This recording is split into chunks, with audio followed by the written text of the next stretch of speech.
Praise the Lord. Good morning. இன்றைய ஒரு நிமிட வேதாந்தத்தில் கிருபை பெற்றவளே அப்படின்னு மரியாதை பார்த்து ஆண்டவர் சொல்லுகிறார். வசனம் சொல்லுகிறது லூக்கா 1:28, அவள் இருந்த வீட்டில் தேவதூதன் பிரவேசித்து கிருபை பெற்றவளே வாழ்க என்று சொன்னார். என்ன அர்த்தம் அப்படின்னா, ஆண்டவராகிய இயேசு எங்கே பிறக்கிறாரோ அவர்களிடத்துல கிருபை இருக்குங்க. தாவீதுடைய வம்சத்தில் ஆண்டவர் பிறந்தார். தாவீதுடைய வம்சம் முழுவதும் அந்த கிருபை இருந்தது. மரியாள் இடத்துல ஆண்டவராக இயேசு கிறிஸ்து பிறந்தார். மரியாள் இடத்துல அந்த கிருபை இருக்கு. வசனம் சொல்லுது கிருபை பெற்றவளே.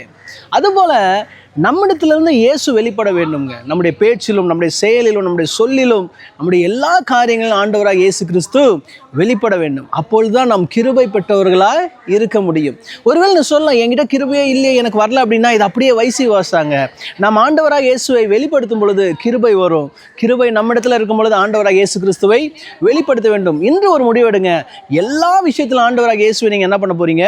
வெளிப்படுத்த போறீங்க. கர்த்தர் உங்களோடு கூட இருப்பாராக. ஆமென்.